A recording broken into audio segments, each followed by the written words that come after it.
حضرت ابو ذر غفاری رضی اللہ تعالی عنہ سے مروی ہے، فرماتے ہیں ایک دن ایک بوڑھا شخص حضور نبی اکرم صلی اللہ علیہ وآلہ وسلم کے حجرہ اقدس کے باہر رو رہا تھا تو اس کی رونے کی آواز آپ صلی اللہ علیہ وسلم کو سنائی دی تو آپ صلی اللہ علیہ وسلم باہر تشریف لے آئے اور فرمایا یہ شخص کیوں روتا ہے؟ اس شخص نے عرض کیا یا رسول اللہ صلی اللہ علیہ وسلم، ساری زندگی گناہوں میں گزری ہے اور عظیم گناہ رکھتا ہوں، اب وقت ہو چکا ہے، اللہ کے عذاب سے ڈرتا ہوں۔ آپ صلی اللہ علیہ وسلم نے فرمایا تو اور کچھ نہ کر، یہ کلمات پڑھ، اللہ تعالیٰ تیرے گناہ معاف فرمائے گا۔ اس شخص نے کہا میرے گناہ بہت بڑے ہیں۔ آپ صلی اللہ علیہ وسلم نے فرمایا اللہ کا کلام بڑا ہے، وہ کلام یہ ہے بسم اللہ الرحمن الرحیم، السلام علیکم ورحمۃ اللہ۔ محترم ناظرین، حضرت بی بی سارہ کی مشکل ترین رات، حدیث پاک میں ہے کہ حضرت سارہ کو نہلا کر لباس فاخرہ میں فرعون کے پاس پہنچا دیا گیا۔ فرعون کمرہ میں آیا، حضرت سارہ کی طرف بڑھنے لگا، وہ بستر پر گر گئیں تو فرعون ہنسنے لگا کہ کام آسان ہو گیا ہے، اور فرعون بستر کی جانب بڑھنے لگا اور ساتھ ساتھ اپنا لباس بھی اتارنے لگا۔ یہ سب ماجرا دیکھ کر اللہ تبارک و تعالی کی تجلی جوش میں آئی اور فرعون پر عذاب شروع ہو گیا اور اس کے پاؤں زمین میں دھنسنے لگے۔ بالآخر فرعون حضرت سارہ علیہ السلام سے معافی مانگتا ہوا گڑ گڑانے لگا۔ تب حضرت سارہ نے فرعون کو معاف کیا تاکہ دنیا یہ نہ کہے کہ سارہ نے فرعون کو قتل کیا ہے۔ مدینہ کی عورتوں میں ایک مرتبہ بحث چھڑ گئی کہ عورت کا اصلی زیور کیا ہے۔ کسی نے بولا ہاتھ خالی نہیں ہونا چاہیے، کسی نے بولا ناک خالی نہیں ہونی چاہیے، کسی نے کان بولا تو کسی نے بولا گلا۔ ایک عورت نے کہا آپس میں بحث نہ کریں، او حضرت فاطمہ الزہرا رضی اللہ تعالی عنہا کے پاس جاتی ہیں اور ان سے پوچھتی ہیں تو سب عورتیں آپ کے پاس حاضر ہو گئیں۔ اسی طرح کسی نے کہا ہاتھ گلا کان ناک خالی نہیں ہونے چاہیے تو حضرت فاطمہ رضی اللہ تعالی عنہا نے جواب دیا سب غلط ہے، عورتوں کا اصلی زیور ان کی حیا ہے۔ ایک مرتبہ ایک بد شکل شخص حضور نبی اکرم صلی اللہ علیہ وسلم کی خدمت میں حاضر ہوا اور اس کی بیوی نہایت حسین و جمیل تھی۔ آپ صلی اللہ علیہ وسلم نے اس شخص سے پوچھا کہ تیری بیوی تیرے ساتھ کیا برتاؤ کرتی ہے؟ اس شخص نے کہا کہ میری بہت قدر کرتی ہے اور میری بلا اجازت گھر سے باہر نہیں نکلتی، اپنے حسن و جمال کا لحاظ نہیں کرتی بلکہ میری خدمت کا خیال کرتی ہے۔ یہ سن کر آپ صلی اللہ علیہ وسلم نے فرمایا جا اور اس سے کہہ دے کہ وہ جنتی عورتوں میں سے ہے، کیونکہ باوجود حسن و جمال کے اپنے شوہر کی تابعداری کرتی ہے، اس کی بدصورتی پر نہیں جاتی۔ اس حدیث سے معلوم ہوا کہ شوہر کی خدمت کرنے سے عورت کو جنت حاصل ہوتی ہے، بالخصوص وہ عورتیں جو کہ حسن و جمال میں شوہر سے بڑھ کر ہے، مگر وہ اپنے حسن و جمال کے فخر کے بجائے اپنے شوہر کی خدمت پر فخر کرتی ہیں۔ حضرت حارث بن خزرت بیان کرتے ہیں کہ میرے والد نے کہا کہ رسول اللہ صلی اللہ علیہ وسلم نے فرمایا میں نے ملک الموت کو ایک انصاری کے سرحانے بیٹھا ہوا دیکھا تو کہا کہ اے ملک الموت میرے صحابی کے ساتھ نرمی کرنا، یہ مومن ہے۔ ملک الموت نے عرض کیا آپ خوش رہیں، اپنی آنکھیں ٹھنڈی رکھیں، کیونکہ میں ہر مومن کے ساتھ نرمی کرنے والا ہوں۔ اے اللہ کے رسول صلی اللہ علیہ وسلم، آپ یقین رکھیں جب میں ابن آدم کی روح قبض کرتا ہوں اور اس کے گھر والوں میں سے کوئی چیخ کر روتا ہے تو اس کی روح لے کر کھڑا ہو جاتا ہوں اور سوچتا ہوں کہ یہ کیوں رو رہا ہے۔ اللہ کی قسم ہم نے اس پر ظلم نہیں کیا، نہ ہی وقت سے پہلے اس کی روح قبض کی ہے۔ اگر یہ اللہ تعالیٰ کی رضا سمجھ کر شکر ادا کریں تو ان کو بہت اجر و ثواب ملے گا، اور اگر یہ چیخ و پکار اور واہ ویلا کریں گے تو گناہگار ہوں گے۔ ہمیں تو آپ کی طرف بار بار آنا ہے، سو آپ احتیاط کریں۔ میں دن رات تری اور مختلف میدان اور پہاڑ پر ہر گھر میں نظر رکھتا ہوں اور چھوٹے بڑے کو پہچانتا ہوں، اور اے اللہ کے رسول صلی اللہ علیہ وسلم، میں اللہ کی اجازت کے بغیر ایک مچھر کی بھی روح قبض نہیں کرتا۔ حضور اقدس صلی اللہ علیہ وآلہ وسلم خطبہ ارشاد فرماتے تو کھجور کے ایک تنے سے ٹیک لگا لیتے تھے جو مسجد کے ستون میں سے تھا۔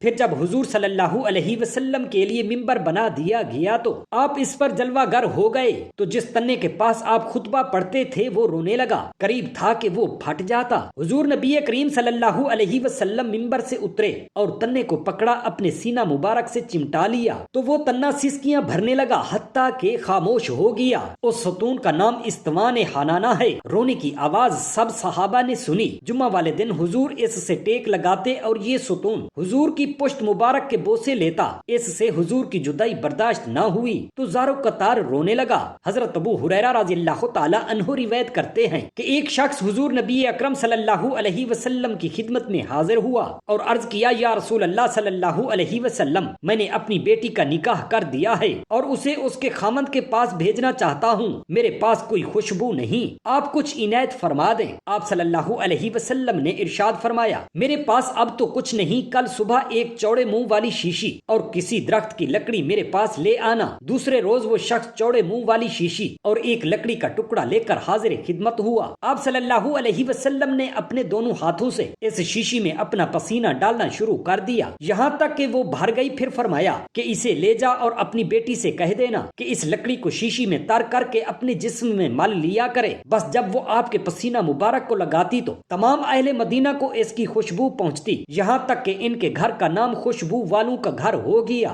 رسول اکرم صلی اللہ علیہ وسلم نے فرمایا، ابلیس کا تخت پانی پر ہے، وہاں سے وہ اپنے لشکر روانہ کرتا ہے۔ اس کے نزدیک سب سے زیادہ پسندیدہ شیطان وہ ہوتا ہے جو سب سے زیادہ لوگوں میں فتنہ ڈالتا ہے۔ اس کے لشکر میں سے ایک آ کر کہتا ہے میں نے ایسا ایسا کام کیا ہے، دوسرا چیلا آ کر کہتا ہے تم نے کچھ بھی نہیں کیا، پھر ان میں سے ایک آ کر کہتا ہے میں نے ایک میاں بیوی کے درمیان جھگڑا کروا دیا ہے، تو بڑا شیطان اس کو اپنے قریب کر کے کہتا ہے ہاں تم نے بہت اچھا کام کیا ہے، اور اس کو اپنے گلے لگا لیتا ہے۔ طوفان نوح گزر جانے کے بعد جب حضرت نوح علیہ السلام کی کشتی جودی پہاڑ پر پہنچ کر ٹھہر گئی تو حضرت نوح علیہ السلام روئے زمین کی خبر لانے کے لیے کبوتر کو بھیجا تو وہ زمین پر نہیں اترا بلکہ ملک سبا سے زیتون کی ایک پتی چونچ میں لے کر آ گیا۔ تو آپ نے فرمایا کہ تم زمین پر نہیں اترے، اس لیے پھر جاؤ اور روئے زمین کی خبر لاؤ۔ تو کبوتر دوبارہ روانہ ہوا اور مکہ مکرمہ میں حرم کعبہ کی زمین پر اترا اور دیکھ لیا کہ پانی زمین حرم سے ختم ہو چکا ہے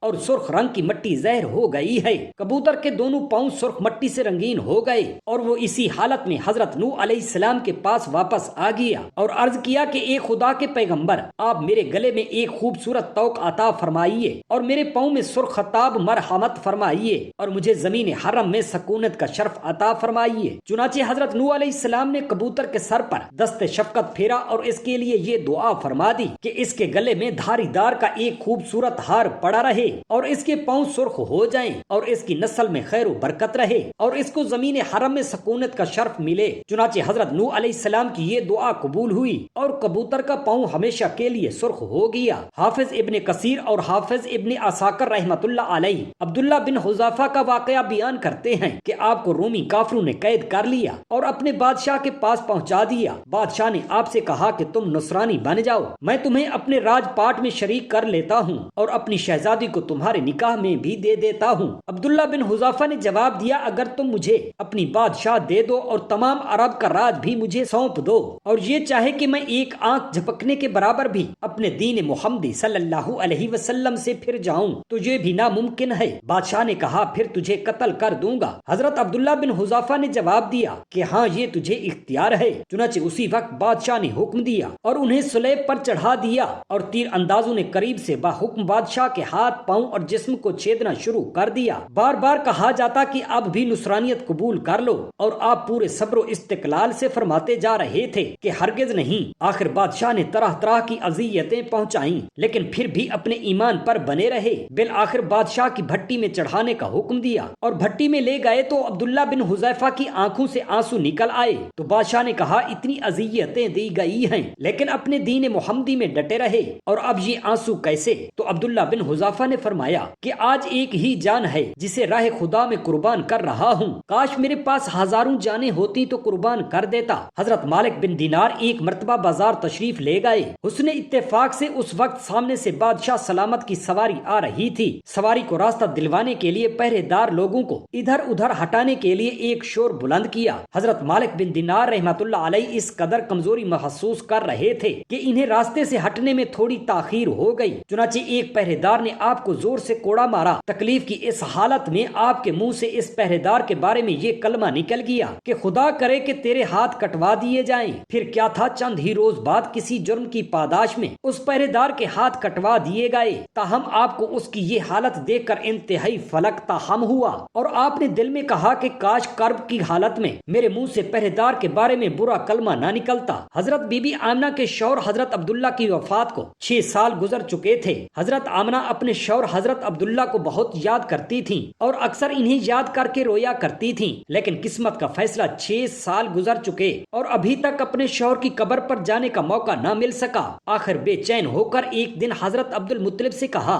کہ بابا جان میں کچھ دنوں کے لیے اپنے گھر مدینہ جانا چاہتی ہوں۔ حضرت عبد المطلب نے اجازت دی تو اپنی خادمہ ام ایمن اور منشی ایرانی کو لے کر ایک اونٹنی سے چل پڑی۔ 10 دنوں کا سفر کر کے مدینہ منورہ میں پہنچی۔ 1 ماہ کے بعد حضرت آمنہ اپنی والدہ سے اجازت لے کر گھر واپسی کے لیے نکل پڑی تو 3 دن کا سفر طے کرنے کے بعد اچانک بی بی آمنہ کے سینے میں درد ہوا۔ اس وقت مقام ابوا پہنچ چکی تھی جو ایک بیابان جنگل تھا۔ حضرت آمنہ ام ایمن سے بولی کہ میرے سینے میں درد ہو رہا ہے۔ حضرت ام ایمن نے اونٹنی کو ایک پہاڑی کے سائے میں بٹھایا اور بی بی آمنہ کو اونٹنی سے اتار کر نیچے سلا دیا۔ پھر رفتہ رفتہ سینے کا درد بڑھتا گیا اور حضرت آمنہ مقام ابوا میں 25 سال کی عمر میں اللہ کو پیاری ہو گئیں۔ اس وقت حضور نبی کریم صلی اللہ علیہ وسلم کی عمر صرف 6 برس کی تھی۔ نبی کریم صلی اللہ علیہ وسلم کی دنیا سے پردہ فرمانے کے بعد حضرت بلال ملک کے شام چلے گئے اور وہیں بس گئے۔ ایک عرصے کے بعد خواب میں نبی پاک صاحب الاولاق حضرت محمد صلی اللہ علیہ وسلم کی زیارت ہوئی اور فرمایا،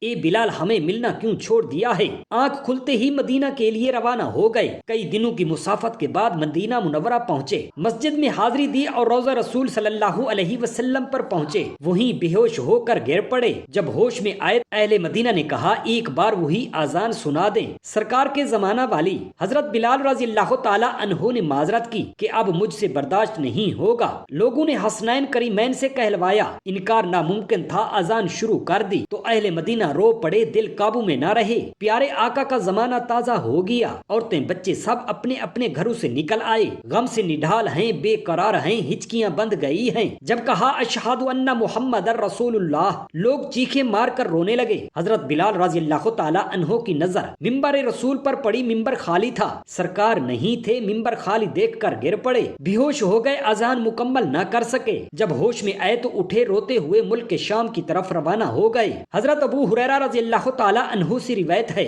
رسول خدا صلی اللہ علیہ وآلہ وسلم نے فرمایا، جس آدمی پر بھی اپنے بھائی دوسرے مسلمان کا اس کی عزت و آبرو سے متعلق یا کسی اور چیز سے متعلق کوئی حق ہو، یعنی اس کی بے عزتی کر کے یا کوئی اور زیادتی کر کے اس پر ظلم کیا ہو، اس کو چاہیے کہ آج ہی دنیا میں ازالہ کر کے حق ادا کر دے، قبل اس کے کہ وہ دن آ جائے جس میں ازالہ کے لیے کسی کے پاس دینار و درہم نہیں ہوں گے، اور ازالے کے لیے اس کی نیکیاں لے کر مظلوم کو دے دی جائیں گی۔ اگر اس کی نیکیاں نہ ہوں گی تو حقدار کی برائیاں لے کر اس پر لاد دی جائیں گی۔ حضرت ابن عمر بن عاص رضی اللہ تعالی عنہ سے روایت ہے کہ نبی کریم صلی اللہ علیہ وسلم نے فرمایا، مسلمان وہ ہے جس کی زبان اور ہاتھ سے دوسرے مسلمان محفوظ رہیں، اور مہاجر وہ ہے جو اللہ کی منع کی ہوئی چیزوں کو چھوڑ دے۔ حضرت ابو ذر غفاری رضی اللہ تعالی عنہ سے مروی ہے، فرماتے ہیں ایک دن ایک بوڑھا شخص حضور اکرم صلی اللہ علیہ وسلم کے حجرہ اقدس کے باہر رو رہا تھا، تو اس کی رونے کی آواز آپ صلی اللہ علیہ وسلم نے سنی تو آپ صلی اللہ علیہ وسلم باہر تشریف لے آئے اور فرمایا،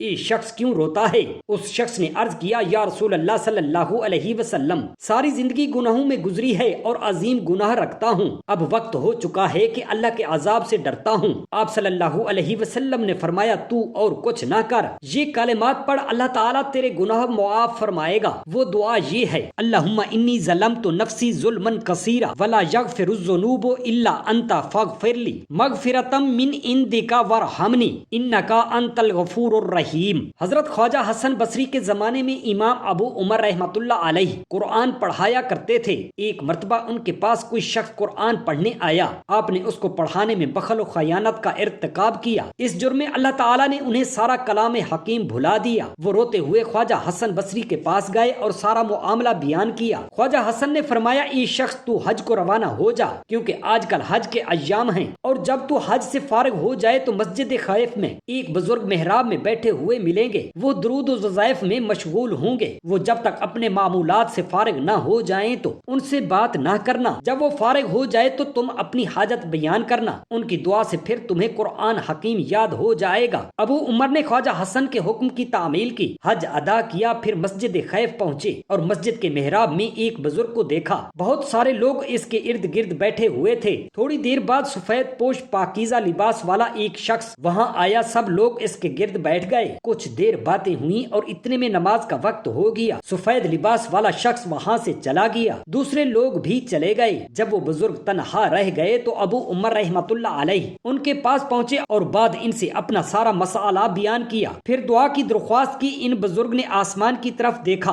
اور دعا فرمائی، ابھی انہوں نے دعا ختم نہ کی تھی اور دعا قبول ہو ہو گئی۔ ابو عمر رحمۃ اللہ علیہ کو قرآن پاک یاد آ گیا۔ سبحان اللہ۔ اللہ رب العزت ہم تمام مسلمان بہن بھائیوں کو قرآن پاک پڑھنے اور اس کو سمجھنے کی توفیق عطا فرمائے، آمین یا رب العالمین۔ جزاک اللہ خیرا کثیرا۔